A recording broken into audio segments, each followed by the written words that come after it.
But to this day, that state police report, it just shows how sloppy the safety measures, if you want to call them that, were handled at that Did it place. also address all the expansions and how It did. when It they did. expanded, they might block an exit here to put on Absolutely. another room Yes. over here, and Right. and the expansions weren't done by code or to expect inspection, and not enough exits for the capacity that they were building it for. Right. Absolutely.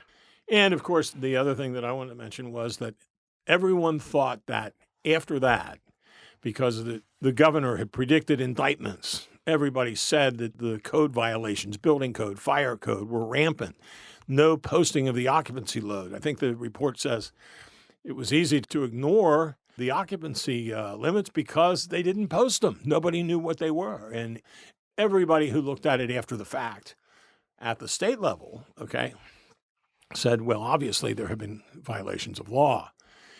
The report was then given to the Commonwealth Attorney in Campbell County.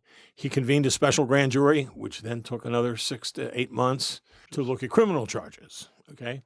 And bear in mind that they could have filed misdemeanor charges of building code violations, fire code violations. They could have done that the next day. But they led it up to this grand jury. Obviously, a grand jury is secret, so nobody knows what the testimony was. And at the end, they reported no indictments. And in fact, Kentucky had a 1-year statute of limitations on misdemeanors. And that statute of limitations on all of the misdemeanors, all of the code violations, was let to run during the course of the grand jury. So a lot of people thought, well, justice was done in the civil litigation, or justice would be done in the civil litigation. And this could have been anybody. I mean, it could have been, it could have been inspectors in Southgate, Kentucky. It could have been the state fire marshal in Kentucky. The insurance commissioners. There were lots of places where some responsibility could have been placed. And I think it would have been more satisfactory to the public, even if there would have been an open hearing, an open kind of inquiry, even then if no charges came.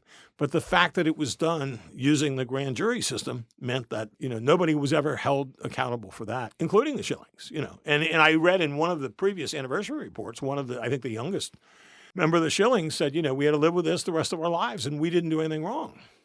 Well, that's a leap. That's a leap. I mean, it's true that they weren't charged with anything criminally. They did settle civilly. And it's well and good to say that aluminum wiring caused the fire, but you have to remember that aluminum wiring should have been in there anyway.